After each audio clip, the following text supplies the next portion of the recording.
மேஷ ராசி நேயர்களே, இன்று பெண்களால் தன லாபம் அடைவீர்கள். பிறருக்கு விருந்து உபசாரம் செய்து மகிழ்வீர்கள். பிரிந்தவர் கூடி பேரின்பம் அடைவர். வியாபாரிகளுக்கு தொழிலில் வெற்றி கிட்டும்.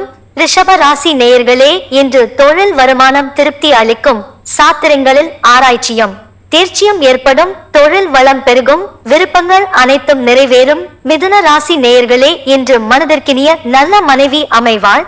புனித பயணங்களால் புண்ணியம் சேரும். தெய்வ பக்தியால் மன நிம்மதி கூடும்.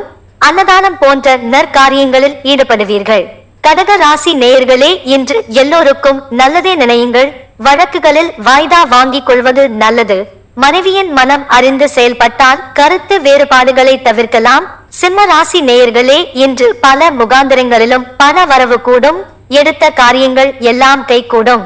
அரசாங்கத்தால் ஆதாயம் கிடைக்கும். புதிய தொழில் முயற்சிகள் எளிதாக ஈடேறும். கன்னி ராசி நேயர்களே, இன்று எல்லா வளமும் பெறும் இனிய நாள். உல்லாச பயணங்களால் உள்ளம் மகிழும். புது பெண்கள் சிநேகமும். தனக்கென ஒரு தனி வீடு அமையும்.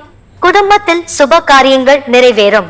துலாம் ராசி நேயர்களே, இன்று சிரத்தையற்ற செயலால் திறமை இருந்தும் நல்ல பெயர் கிடைக்காது. தொழில் ஆர்வம் கூடுவதால் ஆதாயம் பெருகும். வியாபாரிகளுக்கு ஓரளவு இலாபம் கிடைக்கும். விருச்சிக ராசி நேயர்களே, இன்று வீட்டில் உள்ள பொருட்களை பாதுகாக்க எச்சரிக்கையுடன் இருப்பது நல்லது.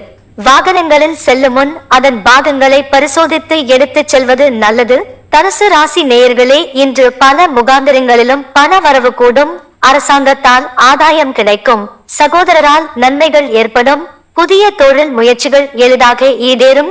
மகர ராசி நேயர்களே, இன்று பணவரவு அதிகரித்து மகிழ்ச்சியால் மனம் மகிழும். புதிய வாகனங்கள் வாங்க முயல்வீர்கள். மனதிற்கினிய நல்ல மனைவி அமைவாள். புனித பயணங்களால் புண்ணியம் சேரும். கும்ப ராசி நேயர்களே, இன்று தொழில் வருமானம் அதிகரிக்கும். நேரத்தை வீணாக்காமல் தன்னம்பிக்கையுடன் படித்தால் தேரலாம். தீர்த்த யாத்திரைகள் மகிழ்வு தரும். புதிய தொழில்கள் தொடங்க சாதகமான சூழ்நிலை அமையும். மீன ராசி நேயர்களே, இன்று தொழிலில் இழப்பு ஏற்படும் என்று தெரிந்தும் அதிக முதலீடுகள் செய்யாதிருப்பது நல்லது. தீய வழிகளில் தேவையற்ற செலவுகளை செய்ய வேண்டியது வரும். சிலருக்கு இடமாற்றம் பணமுடையும் ஏற்படலாம்.